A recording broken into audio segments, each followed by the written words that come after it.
अब पूज्य श्री के पावन श्री चरणों में निवेदन, अपने आशीष वचनों से हम सभी को कृतार्थ करें। नमोस्तु महाराज जी।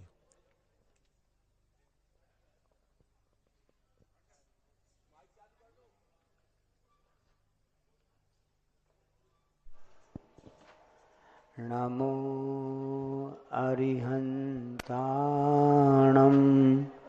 नमो सिद्धाणं नमो आयर्याणं नमो उवज्जायाणं नमो लोये सभ्यसाहूरम्।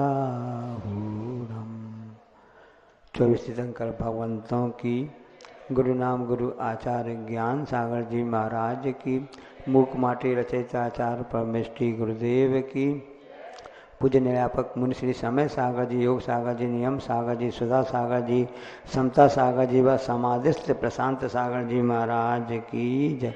मुर्शी चंद्र प्रभु निरामय सागर जी महाराज की।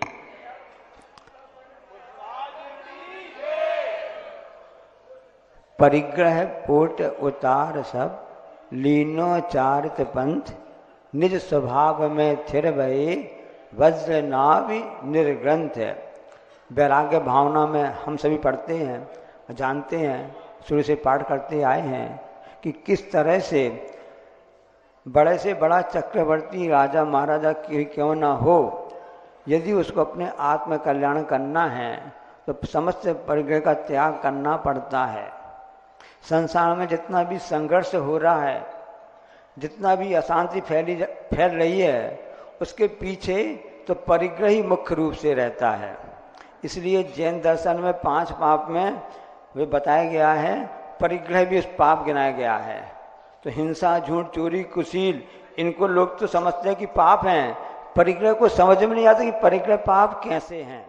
तो परिग्रह पर जब अपनी लालसा बढ़ जाती है, आसक्ति बढ़ जाती है, उसके प्रति उसके कारण से अहंकार बढ़ जाता है, तो पाप का कारण बन जाता है। इसलिए उस पाप से बचने के लिए हमेशा कहा गया है। अल्बर्ट आइंस्टीन, आपने नाम सुना होगा, उससे पूछा कि उसने बड़ी खोजें की हैं कि पहला विश्व युद्ध हो गया, दूसरा विश्व युद्ध भी हो गया, अब तीसरा विश्व युद्ध कैसे लड़ा जाएगा। तो उस वैज्ञानिक ने कहा कि तीसरा कैसा लड़ा जाएगा हम बता नहीं सकते हैं, लेकिन चौथा बता सकते हैं कि चौथा विश्व युद्ध कैसे लड़ा जाएगा। बताइए कैसे लड़ा जाएगा।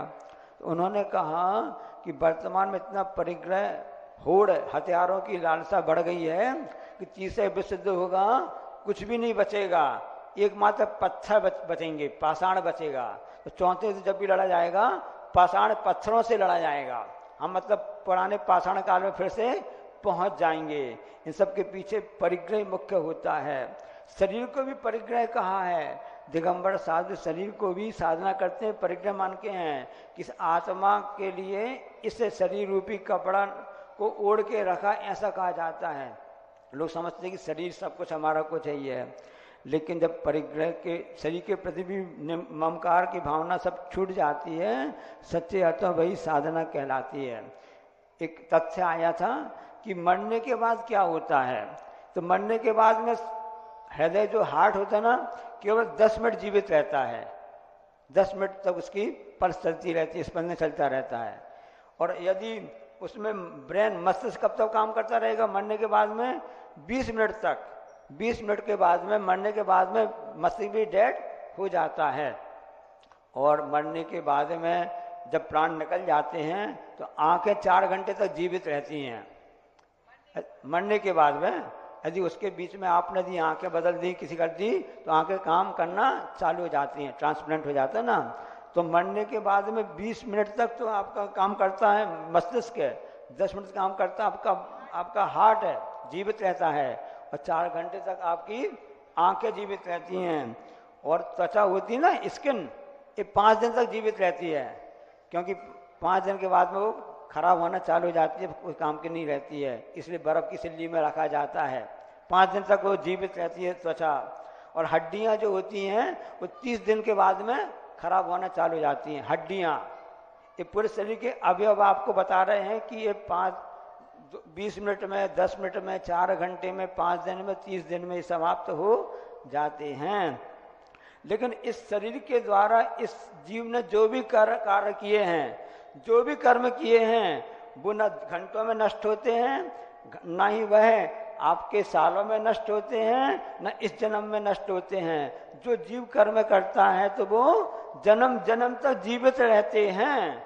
उनकी निर्जरा इस ढंग से यदि आपने नहीं की, इसलिए विचार विवेक करना हमको कि हमको दुर्लभता से मनुष्य पर्याय प्राप्त हुई है, तो उसको हम ऐसे कार्य में लगाएं कि हम जो कर्म कर रहे हैं अच्छे कार्य करें, ताकि उसका फल हमको अच्छा भोग हमको प्राप्त हो सके।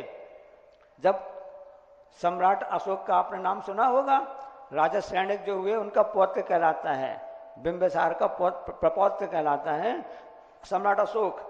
उसका नाम क्यों लिया जाता है? संविधान में उसके जो बना ना, शेर का चिन्ह बना है सम्राट अशोक का, इसलिए नहीं क्योंकि जब उसने कलिंग में चढ़ाई की, उड़ीसा में कलिंग है ना, और उसने युद्ध किया, युद्ध में बहुत से लोग मारे गए, लाखों लोग मारे गए। उस समय की बात बता रहे हैं, आज के लगभग 2000 वर्ष पुरानी बात होगी कम से कम, तो उस समय ज़्यादा भी हो सकता है। तो उस समय इतने लोग मारे गए, जब उसने देखा, लेकिन वहाँ कलिंग की जितने नागरिक थे उन्हें हिम्मत नहीं हारी। वो कलिंग वाले हम सम्राट अशोक से युद्ध लड़ते रहे। जब उसने युद्ध मैदान में जाके देखा, इतने लोग तड़प रहे हैं, इतनी विधवाएं माएँ रो रही हैं, बहुत से विकलांग हो गए हैं, तब उसके अंदर की मानवता जाग उठी। तब उसने कहा मैंने बड़ा गलत कर दिया, मैंने इतना नरसंहार कर दिया। उसको पश्चाताप हुआ, और वह जहाँ जो हिंसा केम था, जिसका अहंकार बड़ा हुआ था, जो हिंसा का सहारा ले रहा था, जिसको परिग्रह की लालसा बनी हुई थी, उसका मन परिवर्तित हो गया। पश्चाताप उसने किया और हिंसा को छोड़ करके अहिंसा की शरण में आ गया। इसलिए आज उसका नाम भी संविधान में लिखा गया है।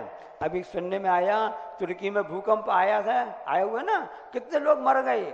उसमें सुनने में आया कि 2 महीने की या 20 दिन कितने दिन की बच्ची 120 घंटे बाद जिंदा मिली।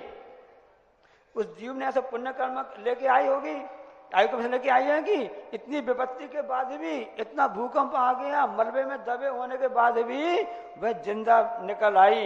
एक कह रहा था उसने, उस जीव ने ऐसा कोई अच्छा कार्य किया होगा जिसके फलस्वरूप इतनी विपत्ति आने के बाद भी उसका बाल भी बांका नहीं हुआ।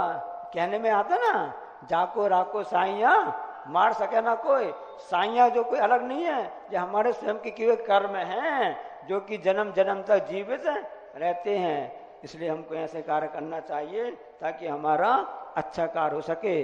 जब हम दुनिया की ओर देखते हैं, लोग पंक्ति लिखी है प्रशांत सागर महाराज जी ने, जिनके भी समाज हुई ना, पुस्तक में पंक्ति पढ़ के आया उसमें कि हम जब दुनिया की ओर देखते हैं तो हमको कलयुग नजर आता है। जब हम दुनिया की ओर देखते हैं तो कलयुग नजर आता है। जब आचार्य श्री की चर्या की ओर देखते हैं तो सतयुग नजर आता है। अभी सुनो, आगे की बात सुनो। जब दुनिया की ओर देखते हैं तो कलयुग नजर आता है, और जब आचार्य श्री की चर्या को देखते हैं तो हमको सतयुग नजर आता है। ये तो हम सब परिचित हैं उनकी बातों को, चर्या को देखते हुए। जब उनकी इस बातों को सुन करके कोई अपरिचित व्यक्ति देखता है, जो जानने वाला नहीं है, जब अपरिचित व्यक्ति इस बात को देखता करता है तो उसको धर्म युग नजर आता है, उसको धर्म युग नजर आता है। तो हम ऐसे कार्य करें, ऐसे अहिंसा की शरण हमेशा लेते रहें कि हमारा जीवन धर्म में होए और सब जीवों में शांति हो, और हम परिग्रह को उसको छोड़ करके उसकी परिग्रह को समझें कि हमारे लिए नुकसानदायक ही है। इस कारण से ही हमारा अहित होता आया है। तो परिग्रह छोड़ तो नहीं सकते हैं, कम से कम उसको कम तो कर सकते हैं। उसके प्रति जो हमारी ममकार भावना है, लगाव है, उसको हम कम कर करके ऐसे निर्गंतों की उपासना करने के साथ भी हम निर्गंत अवस्था को प्राप्त कर सकते हैं। उसी के द्वारा ही इस आत्मा का कल्याण और मोक्ष की प्राप्ति होती है। संसार के सभी जीवों को यह प्राप्त हो और हम सबका अहंकार गल जाए, इसी मंगल भावना के साथ में बोले अहिंसा परमो धर्म की। जावाणी के ज्ञानते सूझें लोकालो, सो वाणी मस्तक धरो सदा जेतु दो। हे जनवाणी भारती तो जपो दिन रैन, जो तेरो शरणा गई सो पावे चुप चैन।